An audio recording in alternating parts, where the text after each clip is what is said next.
नैहर में रहलू टूटी टिहरी ससुरवा में गो दैलू ए जा नैहर में रहलू टूटी टिहरी ससुरवा में गो दैलू ए जा नैहर में रहलू टूटी टिहरी ससुरवा में गो दैलू ए जा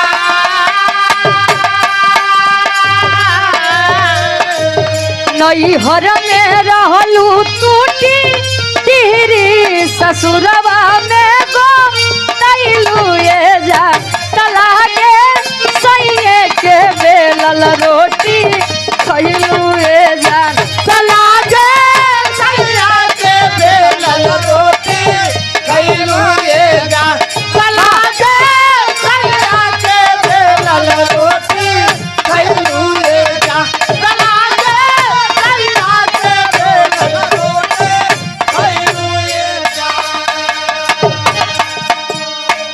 अच्छा, जो नारी पतिव्रता नारी होती है उसके लिए उसके पति के अलावा चाहिए जितना जैसा हो केहू मैटर रखबई नहीं करत हो। आ तो देखा था मुड़ी रेत जावती है। जवन जवन सत भतरी में हराज निकलत हैं।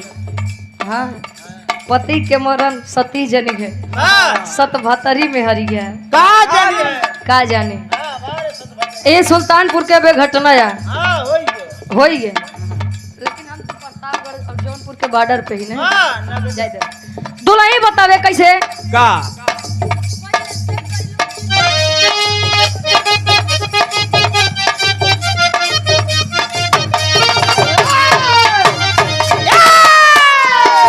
पहले से गईलू चिकन है समर घोरिया सूरतिया सुघरी लागे। पहले से गईलू चिकन है समर घोरिया सूरतिया सुघरी लागे।